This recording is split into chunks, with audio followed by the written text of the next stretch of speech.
A gente vai colocar, inclusive, nesse bate-papo, o Daniel Giovanaz, que é editor-chefe do Brasil de Fato, para ele nos atualizar sobre o que acontece na Bolívia. Oi, Daniel, bem-vindo, tudo bom?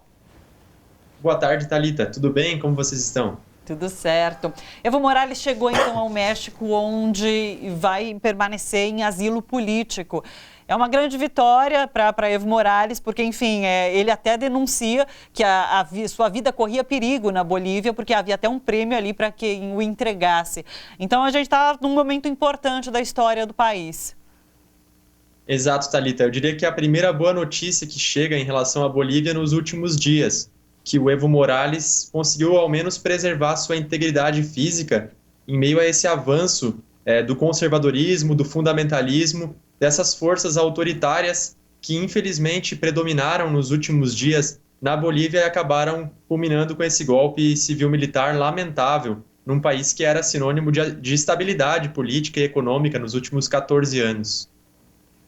Como você imagina que a situação da Bolívia vá se resolver agora? O que deve acontecer no país? Porque Evo Morales pede, inclusive, para que haja diálogo. Mas a gente sabe que existem forças da oposição e próximas a Evo Morales que entram em confronto no país. Olha, Thalita, a situação é realmente muito difícil. No meu modo de ver, o Evo fez todos os esforços para manter a situação pacificada.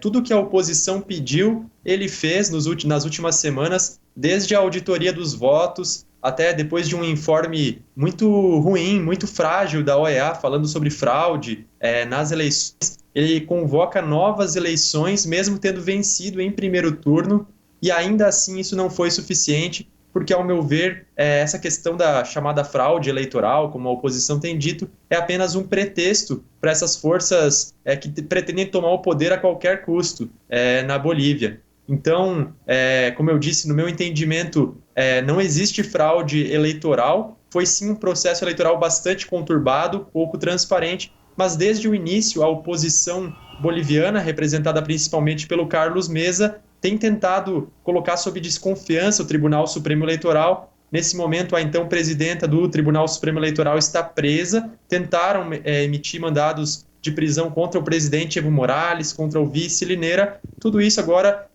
num momento de avanço do conservadorismo, como eu disse, sintetizado na figura do Luiz Fernando Camacho, que é uma nova liderança da oposição, que surge na região de Santa Cruz, um reduto da oposição, historicamente, do agronegócio, das oligarquias rurais e também das empresas privadas de produção de gás, que por muito tempo não se viram representadas no governo Evo Morales, e agora vem à tona toda essa oposição violenta, muito com base também nos avanços, nos acertos, digamos assim, do governo Evo, por exemplo, a nacionalização do gás, que a burguesia nacional nunca engoliu, né?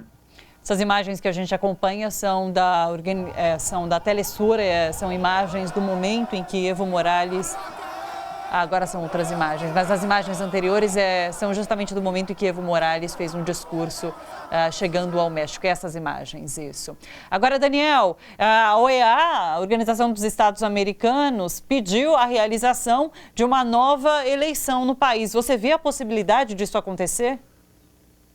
Olha, Thalita, em condições democráticas eu não vejo que seja possível nesse momento. Até porque o candidato que o povo boliviano escolheu, que fez mais de 40% dos votos no primeiro turno, está fora do país, sem condições de realizar uma campanha limpa, seus familiares sendo ameaçados. Não existe a menor condição de restabelecimento da democracia nos próximos dias na Bolívia, da forma como o país se encontra hoje, ou seja, país tomado por forças paramilitares, com tons de neoconservadorismo, os pentecostais também tomando conta do país com ideias muito conservadoras, isso com apoio externo, no caso falando de Estados Unidos e Brasil, que seria a grande potência regional, legitimando lamentavelmente esse golpe. Então, de fato, apesar da OEA dizer que pretende convocar novas eleições, a soberania já está completamente deteriorada na Bolívia e hoje a única condição de restabelecer a democracia é com o povo trabalhador nas ruas lutando para garantir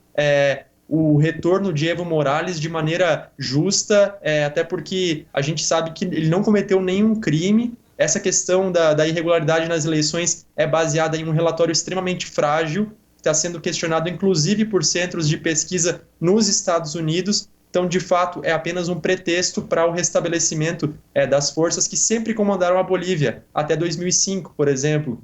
O Evo é o primeiro presidente de origem indígena de um país que a população é quase 80%, 90% são indígenas. Então, isso é bastante representativo. Pensar que essa oposição que chegou ao Palácio de Governo, a primeira coisa que fizeram foi rasgar a bandeira que contém as cores que representam o Estado plurinacional, as várias etnias que compõem a Bolívia, e aí dizendo que a Bíblia vai voltar ao Palácio de Governo. Então, tem elementos de fundamentalismo religioso que tornam um cenário muito difícil e muito complexo.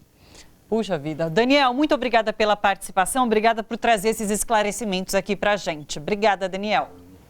Obrigado, Thalita. Boa tarde para vocês. Bom programa. Obrigada. Até uma próxima.